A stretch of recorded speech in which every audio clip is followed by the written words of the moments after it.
Hey, all you holistic hipsters out there, it's that time. So grab your chalice of choice and sit back and sip along with us. We would love to welcome you to the Tea Podcast, where we spill the tea on all things holistic in the pet grooming industry. Let me introduce you to our hostesses with the mostesses. She is the socialite of skin and coat care, Ms. Michelle Knowles.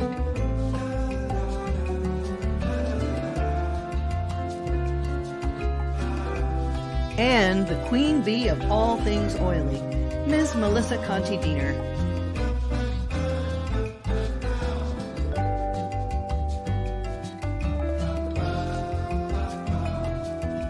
Brought to you by TheOilyGroomer.com. Are you searching for a new and more mindful way of grooming? Interested in understanding how to grow your grooming business with a more holistic and organic approach?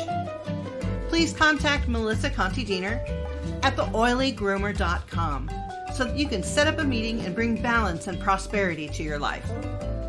And AllThingsPaw.com. Intermediate and advanced courses in pet esthetician work, fear recovery, animal handling, and more. Get your learn on All Things Paw.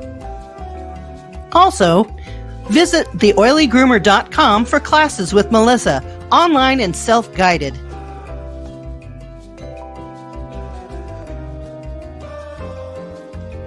And by the Herbal Paw Apothecary.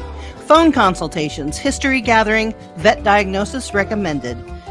AllThingsPaw.com. Now, let's get the tea party started.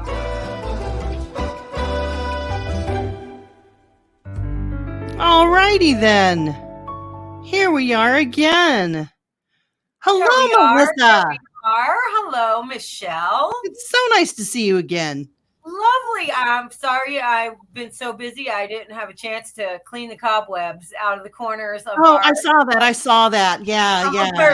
We have cobwebby boxes. Yeah, we're really slacking here. I see there's a witch flying through one, a little pup here with the little sheet. He's a little ghosty holding a little pumpkin. Yeah. A little kitty peeking at us. That is awesome. As you can tell, we are in the middle of October. This is our second podcast of October, and we are getting into the Halloween groove. Yes, I have my Halloween bow on. Yeah, show me what you got, girl. I have my Halloween bow. I have my witchy shirt with my very nice. It's showing some moon action and some sun action and destiny. You know, the tarot cards. You know, I'm a big fan. Well, what's in your cup, ma'am? Oh, my cup is even better. My cup is perfect with little. That is adorable. And then it says, "Drink up, witches." So here is my cup. And in my cup, of course, it is, I'm sorry, I may not be a basic witch, but I am a pumpkin spice loving witch. So I am on the chai pumpkin spice. That sounds amazing. That's good stuff. So, yeah, I love pumpkin, and this is my favorite time of the year. Mm-hmm. Even though in Arizona, it's my favorite time of the year, and it's still 100 degrees. Well, I mean, you can go up north for a little bit. That is on my to-do list, is to go and watch the leaves. So what's in your cup, madame? Well, today I'm sporting my witchy hair. I see that, Madam Medusa. Here we are. And of course, I sport my witchy laugh 24/7, 365 days a year. I am wearing my my Monster Ranger uniform shirt. If you can I love it. There we go. That's better. Monster Scout. It comes with all kind of accoutrement because, you know, I'm a scout. Yeah. And then look at this awesome tree. This is on my cup. This is my cup. It's got like a Yggdrasil tree on it. And then on the other side, it has the poem, or the first verse of the poem. Don't go gentle into that good night. Old age should burn and rave at close of day. Rage, rage against the dying of the light. And I'm going into my crone. My crone. Me too. era.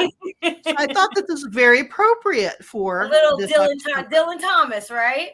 Yes, A little Dylan. absolutely. I And the had most, to memorize that when I was a junior in high school. And yeah. I, honest to God, I remember maybe the very beginning, and that's about it. Very angry Irish poet that I did like. So apropos for what we're talking about today. And inside my cup, because it's October, we're doing a bunch of blood cleanses. So we have ginger and hawthorn, hibiscus and olive leaf. That is what we're drinking today. It is the vampiric tea.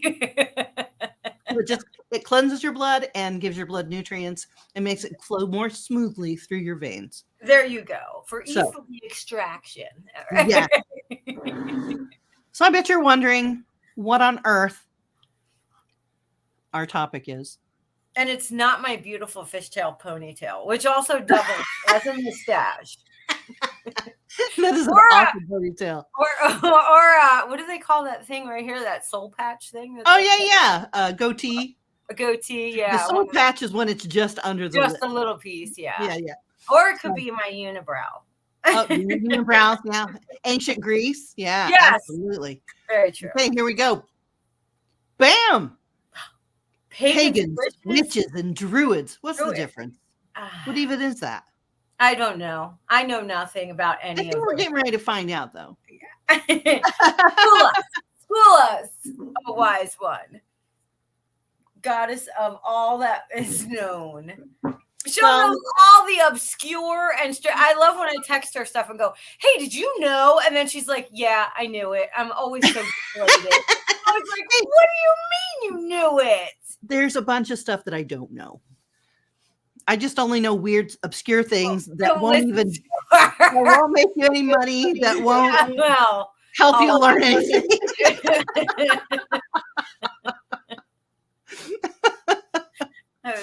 Those strange dog facts that I have rattling around in my head that I just spew out. I think some have fallen out so that I can smash more in there. Yeah. I don't know if I'm smashing any more in, but I know some of them have fallen out for me. Fair enough. So, all right. So tell us what this is tis the season now that we're seeing. This is about the only time of the year that that it's mainstream to talk about paganism, what witches, druids, any kind of alternative spirituality.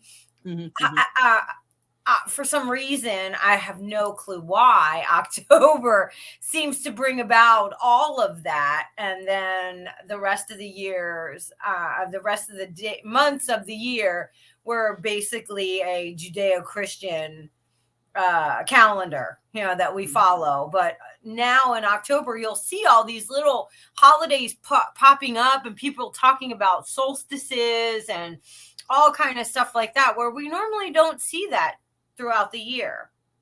Well, the sneaky part is that most of the Judeo-Christian holidays that we celebrate in modern times are actually pagan rituals. Yeah, exactly. Because it was a lot easier to assimilate a conquered people by just labeling their holiday with something that sounded Christian-y and putting Christian values on top of it. So Easter is a pagan holiday. Christmas is very much a pagan holiday.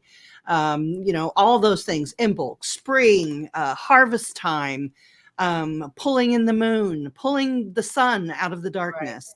Right. A lot of those are pagan rituals. And I don't think there are slight differences between pagans, witches, and druids, I guess. The time period in which they existed, they all have similar beliefs, but they all existed in different time periods. And just like Christianity or, any other religion, there are different sects. There are different pieces of each one that consider themselves a druid or a witch or a pagan or a Wiccan, which is probably one of the old world names for witches. They were Wicca, which came from Wicca.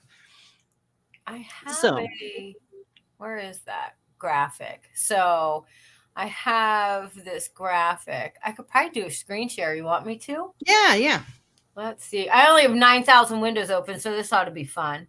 Trying to find it in my, let's see. Oh, it's right here at the top because I just opened it. Look at that. I just scared myself.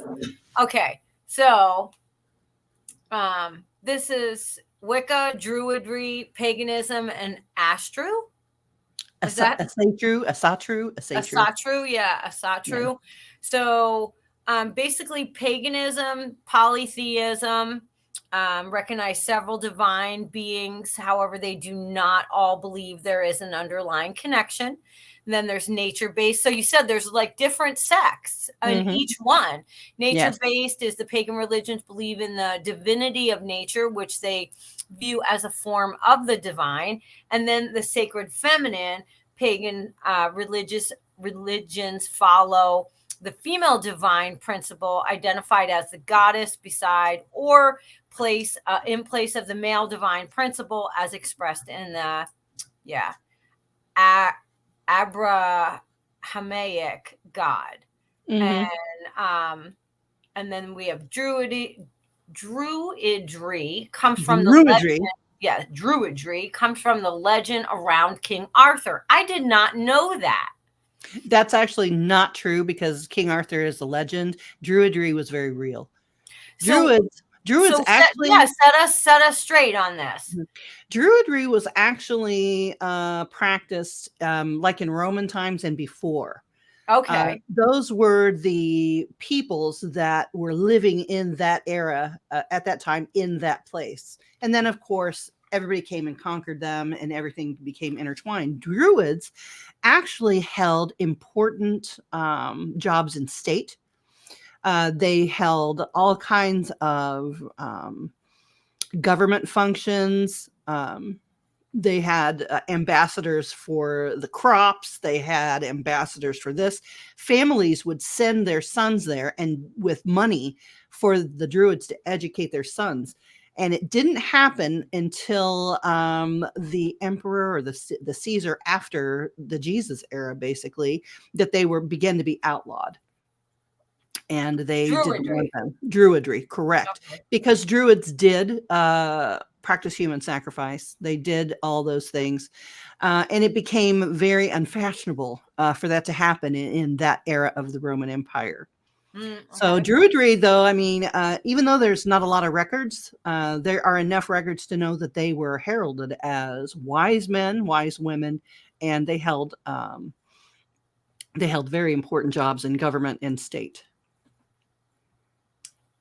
So it was a religion that kind of was outlawed and fell out of fashion. Yeah, I think it went underground, though. We still have modern Druids today in all places of the earth that have sprang up from old Druid beliefs. They were the original, I think, Wiccans of that area. I think that is what birthed the Gardnerian and the Elizabethan sects of witchcraft. Okay. That's where all that came from. And then everything went from there. And we're just talking about that around Britain at that time. There are earth religions all over the earth. Right. Every indigenous people have practiced some sort of earth-based religion, the sun, the moon, the trees, the rocks. So that's nothing new at all. It's something very ancient and very spiritual and very heartfelt for each individual that practices. And then in Wicca, they have their own sects as well, not SEX, but SECTS, sects of different beliefs. Mm-hmm. So some of them, again, are for that divine feminine. They only believe in the goddess. Some believe that the god and the goddess are the same, are equal. So there's variations, and I know that there are variations in Wicca depending on the geographical location. Right. So I know a former student of mine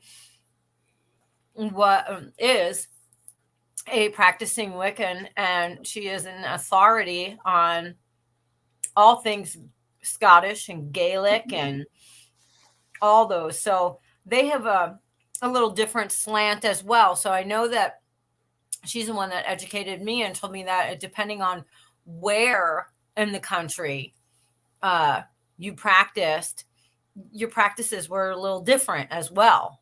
Sure.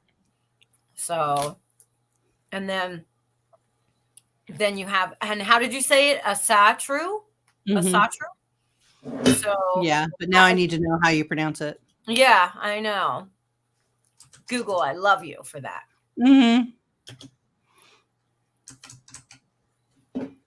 And it is a polytheistic religion that worships a wide variety of gods and goddesses. The most well-known are Thor, Odin, Freya, Frigg, Freyr, Tyr, Loki, and Heimdall. So those are, how do you say it? Asatru. Asatru. Okay. Yeah, who knew? So they believe in those. Those are the most well-known. They're the Nordic gods. Yeah. If you watch any of or if you follow any Marvel comics, especially Thor, or if you're into mythology at all, right? Or mythology, yeah, Valhalla, yeah, the whole 9 yards. It came from all the Viking, Scandinavian area, right? So that was a little graphic I had on that. I thought that was interesting, and thank you for clearing up that. Don't believe everything you read on the internet. Right. So I don't follow that religion, so I don't know how to pronounce it. Me either. And also witches or Wiccan or both. Actually, there are witches who would be considered white witches and do good and spread good. And then there are black witches who use the magic or their energy for curses and hatefulness. And I'm sure there's plenty of witches who could also be considered Satanists as well. Right. So that is a catch-all term to the detriment of many men and women and animals over the years that have been burned at the stake for whatever reason. Yes. Yeah. Witches or Wiccans, they were wise women, and the men were considered wizards. And they had deep historical, folklorish knowledge of herbs, of the forests around which they lived, the animals. They communed with the animals. So they were a very earth-based religion that used what God or the universe has given us to grow out of the ground and use for the health of each other, their village, their animals. So it could also be said that Wiccans and witches and old wise women and old wise men who frequently used herbs in their practice were actually the first doctors. They were shamans, they were spiritual leaders, they were all of those things. They assisted women in childbirth. They fixed and healed the warriors when they came back from, skirmishes. They did husbandry with their animals so that they could eat. So witches have served us in society for a very, very long time. And now they're called doctors, they're called midwives, they're called whatever. So all of these things, and even though they were demonized, Druids and pagans and witches have been demonized as the armies of religion have scoured the earth and killed off indigenous peoples and changed things. That's not good or bad. It's just human nature. And it's just historically what happened. But now they are making a really big comeback, and a lot of people are dissatisfied with the strict tenets of religion that they were either raised with, born with, found later. I myself have visited probably every type of church possible in my quest to find my own truths. And it's been an interesting journey to see that. I was lucky enough that as a teenager, I was 18, 19. My a friend's mother was in Spanish a blanca bruja. Mm-hmm. So, which is a white witch, or bruja blanca is really how they say it, which is a Mm-hmm. white witch. Um, and then I had my son very young, and she became like a surrogate mother to me as well. And she smoked cigars and blew cigar smoke, and she made all sorts of herbal. That was my very first ever foray into really seeing someone with a mortar and pestle and being Mm-hmm. like, and I had a baby that was super colicky and would cry and cry, and she made concoctions for him with herbs um and would quiet him and would soothe him, especially me as a young mother and not really knowing a lot of how to do those kind of things. And I was just fascinated with it. She also she was from Puerto Rico, so she practiced Santa Rita, Mm-hmm. which is a combination of Catholicism, Wicca, Mm-hmm. uh, um, uh, voodoo, Mm-hmm. kind of has a lot of those African roots from there as well. Um, Very interesting. She actually did used a pendulum. She actually predicted that I was having a baby boy. She made me sleep for a week with an egg under my bed. Yep. Yep. And Yep. she cracked the egg open and she told me it's a boy, and I actually had a boy. I guess she Mhm. had 50-50 chance, but I believed her. Yeah. Um so and she has transitioned now. She was an amazing, wonderful woman. Um and she often would get into skirmishes with other witches, other Mhm. women in the community that would be angry at her for whatever, because she was not into any of the dark arts and was not into any of that. And she she honed her skill, that she was very much believed in the saints and Mhm. Mhm. the Christ mindset, that kind of stuff too. But she very much practiced outside of the rules of Catholicism, and that was Mhm. what Santa Rita was. And I can remember waking up one morning there and going out front, because I used to smoke then, and going on the front porch and opening the front door, and there was a huge pentagram with salt and a Mhm. chicken foot and Mhm. feathers and all this stuff. And I was like, oh my God. I like run back in and I'm like, Mom. And she's like, she came out and she threw stuff on it and did her thing. And then she shut the door and she's like, don't go out there again. And she made one of the boys go wash everything off of there, and she went into her kitchen. She was doing her thing, boil, and Mhm. toilet.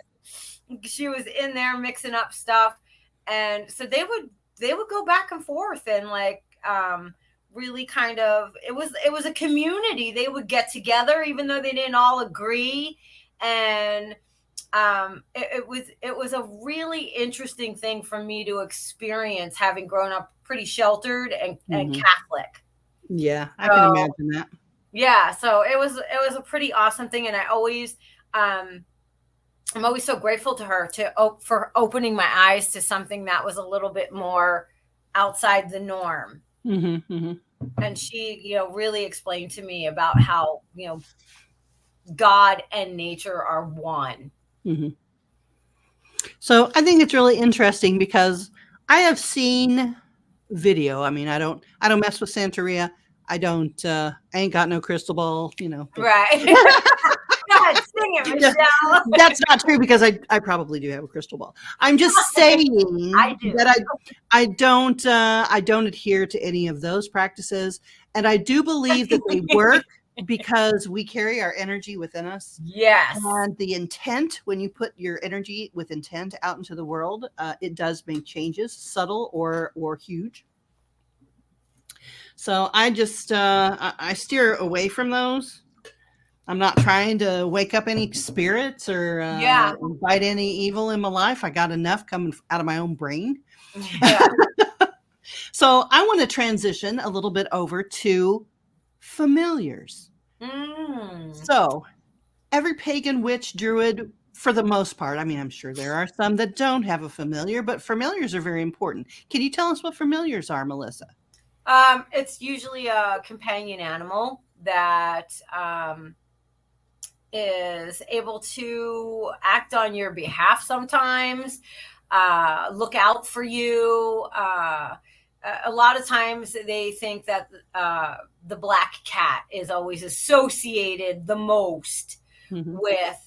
with witches, but it can be almost any kind of animal. Do That you can know be. where the black cat mystique came from?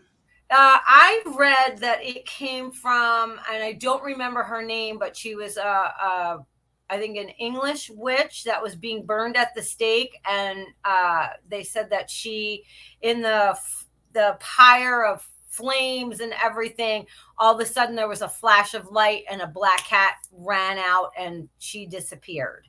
Mm-hmm. So, So that's one legend, but the black right. cat mystique actually comes from ancient Egypt.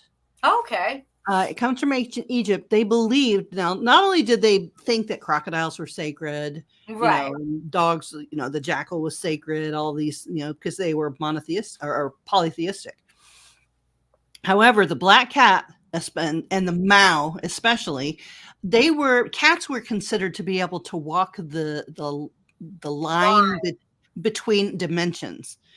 So, and that's why you look around and there's no cat, and then 2 seconds you look around and the cat's like right next to you. They could teleport, they could do all kinds of stuff. So they were very mystical. So they carried your words to the other world. They carried your intent to the other world. And if it was bad intent, that came back on you threefold. So I think that's where that particular thing came from. The familiar, it was also a god or a goddess. Exactly. In some circumstances, yes. Right. But as far as familiars go, that is someone who communes with the other side for you on your behalf. They help strengthen your magic. They help strengthen your energy, which strengthens your intent. So that's why the familiars are so important. Now, can anything be a familiar? Does it have to be a black cat? No. I've seen, I've read stories of the woods witch where they have ravens, or they'll bring in birds, they'll bring in small woodland creatures even. So it does not have to be of the feline persuasion. So it could be anything that you felt a connection with, basically. Exactly. Yeah. Basically, you're telling me that all groomers are familiars. Is what you're saying to me. That's how I am reacting to that. Yeah. I mean, I always call it like my soul animal. You have that connection, a deep connection. Now, I live with a pack of 11 dogs and 2 cats. And there's always one that is just, I don't know, it's almost like it's just tethered to me. And it's just so tightly wrapped around my energy, and the same thing with them. Like the golden compass? Yes. When I saw that movie, that's all I could think about. And I feel like all of us have that. Yeah. And I do feel like when people's souls are hurt, or when they're on Skid Row and they have no hope or whatever, they have severed the connection to that spirit, their own spirit. Yes. Yeah. So I believe that you can have familiars that way, that it's the same thought process. You may not be whispering to your cat to, perform necromancy and, take messages to the dead or anything like that. I personally believe you can talk to the dead if you want to, just in a regular tone of voice, and just let them know that you're thinking about them. They actually understand. It's when they talk back that is the issue. Yeah, exactly. It's a little dicey, or when they knock on your door at night. Then it gets to be a little dicey there, because you're kind of like inviting that energy in. But but no, I truly 100% believe that animals are here for us as a connection, as a way for us to, like you said, have that tie to our spirit. It's a way for us to look at something. It's an innocence as we are more and more jaded and I think it's a skeptical. telltale sign too. People who are cruel to animals, Yeah. end up having really serious sociopathic tendencies, because learning how to commune with a pet, even if you don't like dogs, Yeah. there's a lot of people that don't like dogs, don't like cats or whatever, but they're not going to be mean to them. Right. That's the difference. So Yeah, I always say I have a hard time trusting someone if they tell me that they're not they don't like dogs or cats, and they just are not, just have no affinity whatsoever for an animal. I liken animals to children, which also there's plenty of people that just don't like children. And that goes back to the old wives' tales where witches used to lure children into the woods and eat children. Well, I'm just going to put this out there. That probably happened, did happen, Well, and might still be happening. And that's all I'm going to say about that subject. But yes, there's a grain of truth in every myth, every fairy tale, every legend. There's a grain of truth in that. And that's where we're going to stop on that particular topic. Because, I don't want anybody knocking at my door. No, thank you. We don't need to do that. Especially anybody that was brought over by a familiar. Girl. I don't want to be that familiar with that. No, I do not. I do not. No, thank you. Not my cup of tea. Not at all. Not at all. I don't want to dance with them. That's a whole nother ball of wax. No, I think that there's a lot of differences between pagans, witches, and druids. But I think that if you look at the way that they came down through history, it's also been a kind of like a step. Like absolutely. The Druids, and they came down. If you think of just the Abrahamic religions, they all come from the same source, right? Judaism, being a Muslim, right. And Christians, and then within those groups, they're separated into different pieces as well, right? So the Earth religions are basically the same. Right. And what's funny is that even ancient Greece, ancient Rome, they were polytheistic, and they had several different pantheons of gods. Which I find so just so interesting. The fact that it's like, because I grew up a Catholic, that pantheon of gods was replaced with a god and then a pantheon of saints. A ton of saints, right? Yes. It's like Catholicism is still following Roman Catholicism or ancient Roman polytheistic. You just say there's one main one, and then you worship all the saints. And the Madonna. They intercede on your behalf. So again, we're talking about praying to, or going to somebody other than the head guy. Right. But they're going to intercede on your behalf. And some of them have specific powers, that they intercede for specific things. Catholicism always sounded pagan to me. Yes. And I think it does. Why it drew me so much with it drew me so much into paganism, because I started to really see the correlations. Especially your communion, a blood ritual, basically is what it is. Right. Eating of the body and drinking of the blood. That is so pagan that I can't even. Even.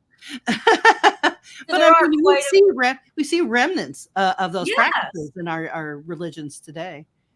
Absolutely. And I think that just means that everything evolved into what they are through, like you said, groups of people being conquered, and instead of trying to teach something that is completely different, we're just going to morph our system into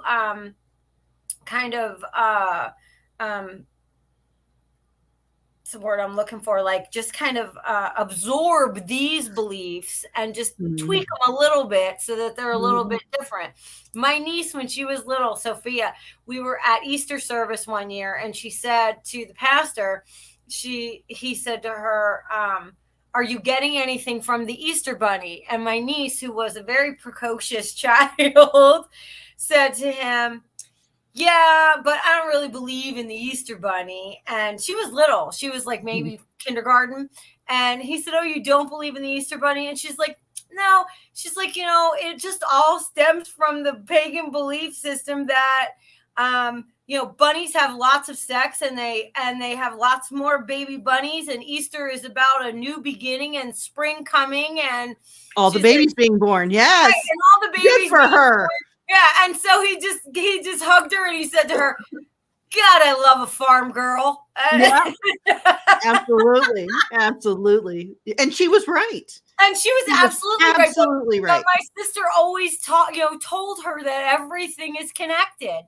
And so in her mind, that made perfect sense. It didn't take away from the celebration of Easter as a Christian holiday, but she understood that it was separate from weird people dressed up as bunnies and leaving candy everywhere. Right. Like plastic eggs. That's where that practice comes from. Because normally, back in the day,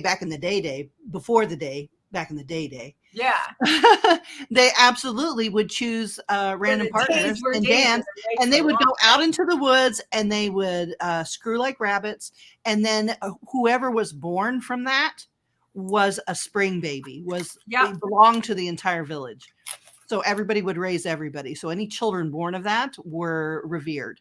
So, and I just read, it was a wonderful story, and it talked about, I can't remember what nation, what Native American nation it was, but they would take their children, the baby being born, the mother would have the baby, and then before she got to hold that baby, all the women in the village would hold that child. They would pass that child around and do blessings, on that child.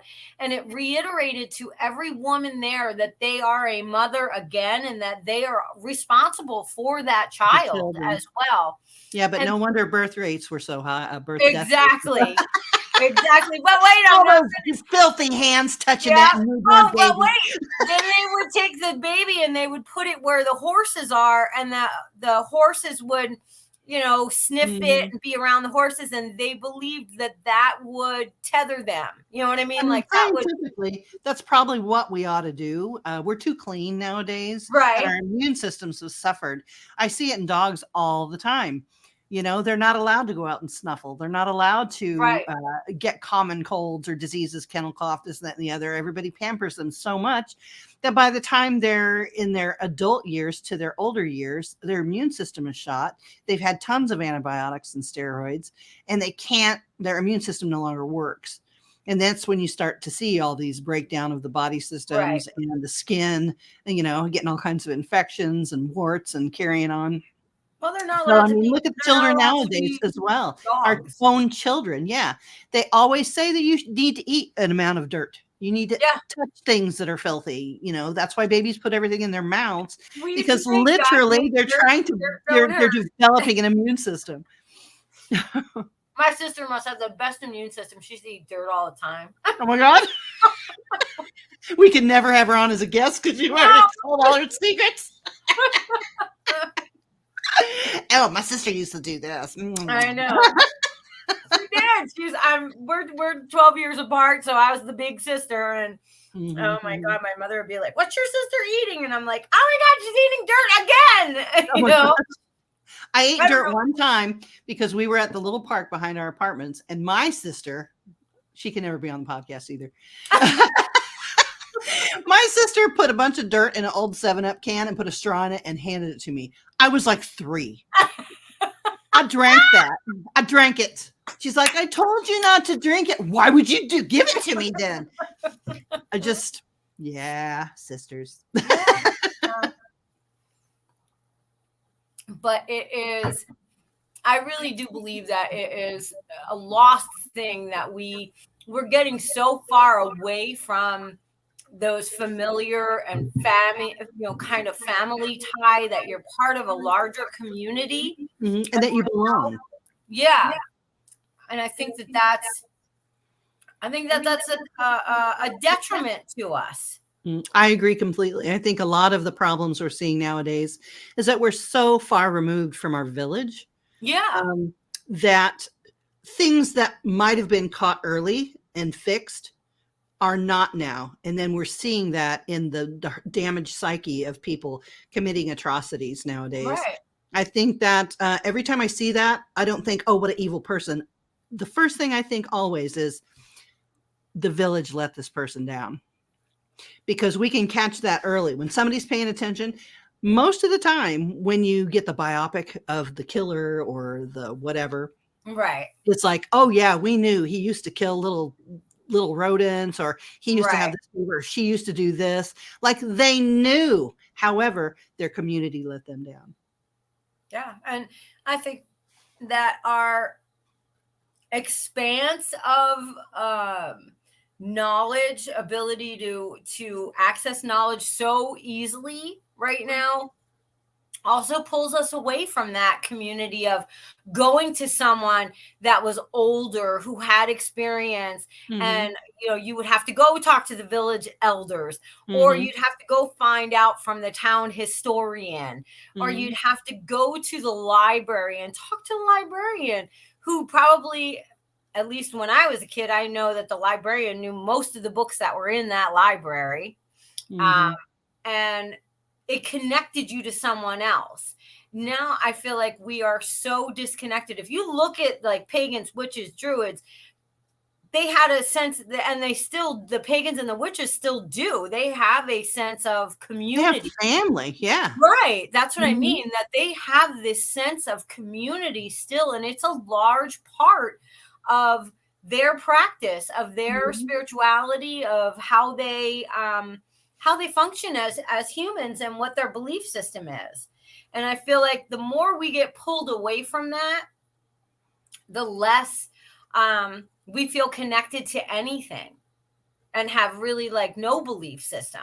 And I've seen a huge flip from where paganism and Wicca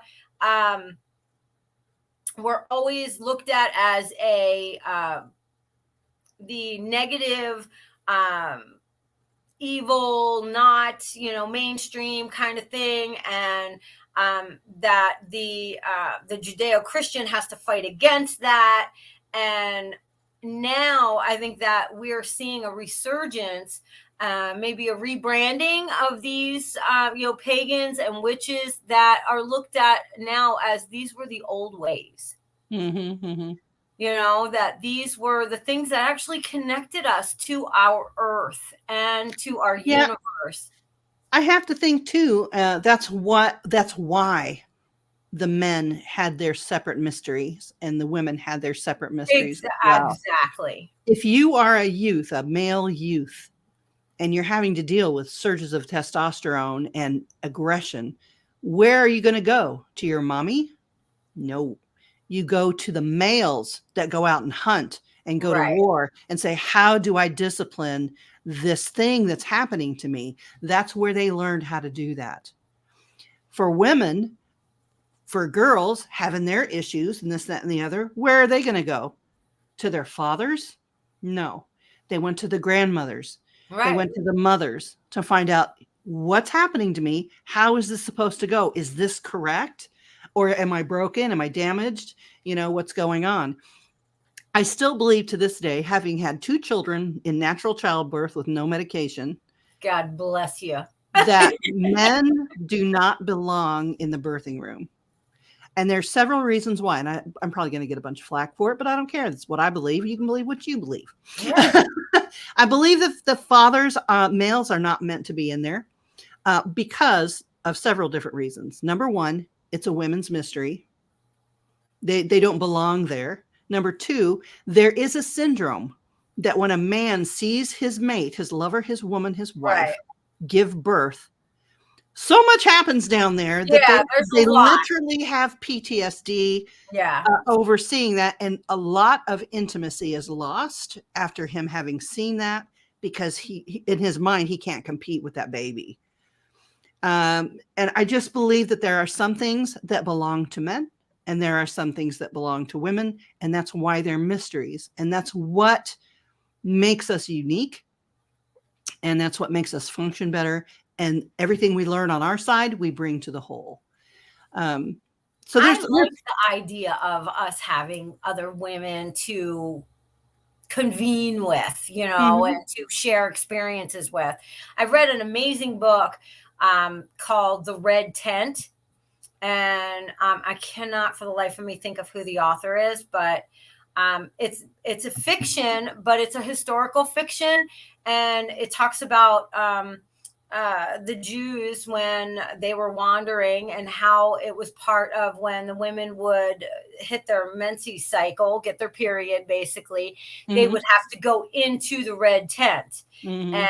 that tent was, they would be separated because they were thought of as unclean. I mean, I want that now. Yeah, I think that would, and other women help you, and other women Yeah. are there for you, and they create teas and decorations and poultices and all the things to Mhm. help you Mhm. through that time, which Your time. And it was very spiritual. It it was a was very extremely deep, spiritual. Yes. deep personal spiritual thing to go through. I don't necessarily think it's unclean in a spiritual sense. It is No, very no, it's but that was unclean in reality, I'll tell you that right. much. But that was the However, belief. That was yeah, the belief for absolutely. And it them. wasn't always that way. If you Right. look back to Druid and Pagan and Wiccan times, women used to actually let their menses blood flow freely in the fields because they thought it nourished the crops. Like, it Right. was a very magical blood. A lot of ceremonies were done around it, and this, that, and the other. And men had their own rituals as well to initiate them into the mysteries of men. So I think that basically, to go for full circle, I think that we've lost our community. Mhm. I think we need our community very well. And I think that's why we look at other cultures. Look at the African cultures. They are very community oriented. Even if they fight each other, they still Right. show up at the same church. They still know everybody's auntie and uncle. They are very, it's individualistic. And what is the other one? Community oriented. Let's just say that Right. because my brain won't figure out what the actual word is. Communal. They are communal, but there's a specific word that says that. But it's not just in the African cultures, it's also in all the indigenous cultures. They Yes. lived as a village. They raised everybody in that village, whether it was roaming or stationary. That's how they lived. And I think that's probably the healthiest way to live, because you're making your own food, you're gathering your own herbs, you're treating everybody medicinally in the old ways. Um, there's a lot of things, of valuable things that we've lost by not living that way anymore. And I think they're kind of trying to bring it back in those 15-minute cities that they're talking about, which I think Yeah, is kind of I interesting. saw that. But it's still a Western concept. They're Right. still hanging on to a Western concept of, now you can't go anywhere but 15 minutes. And I just don't think that's gonna be good.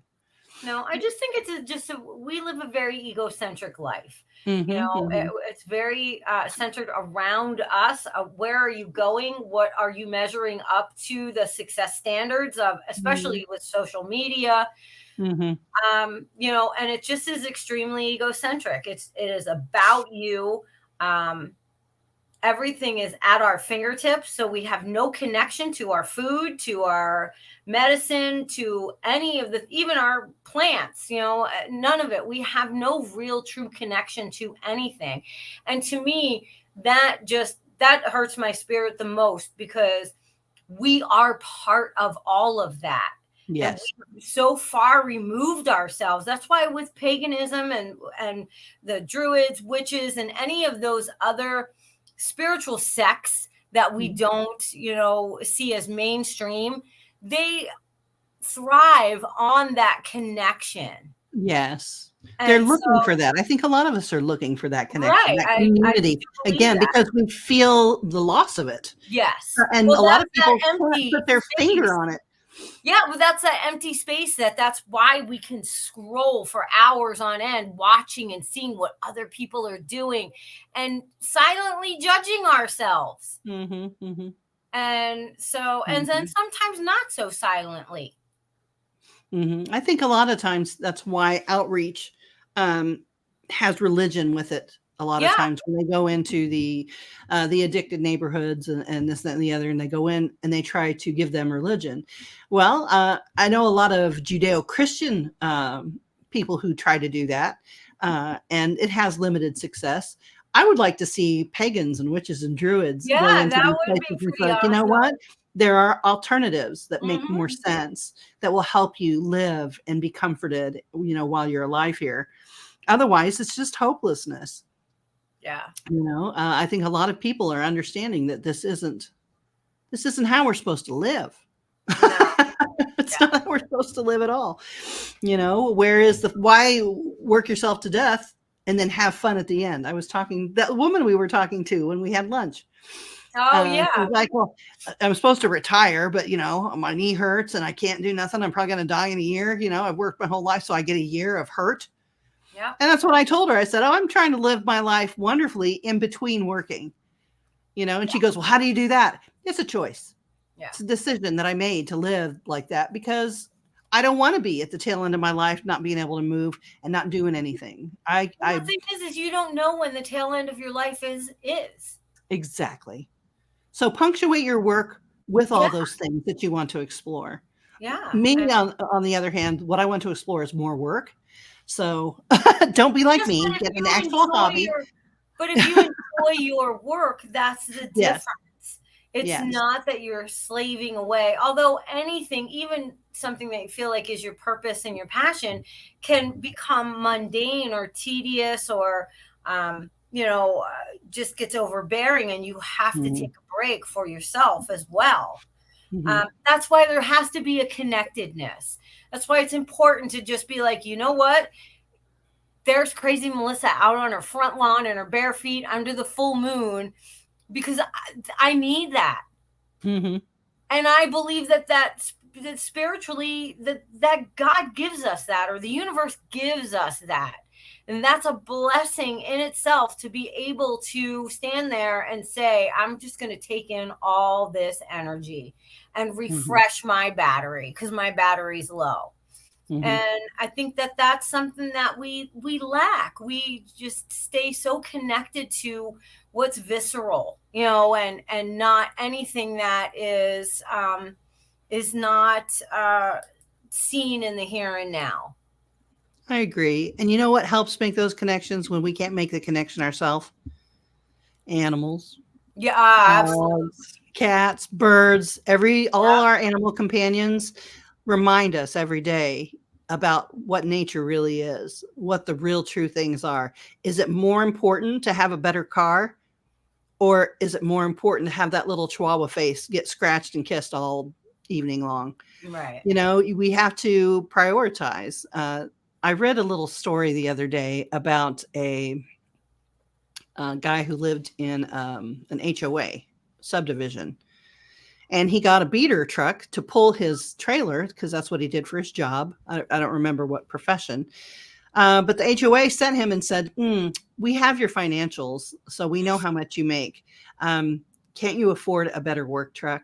They didn't want him to park the work truck in the front because it just was unsightly.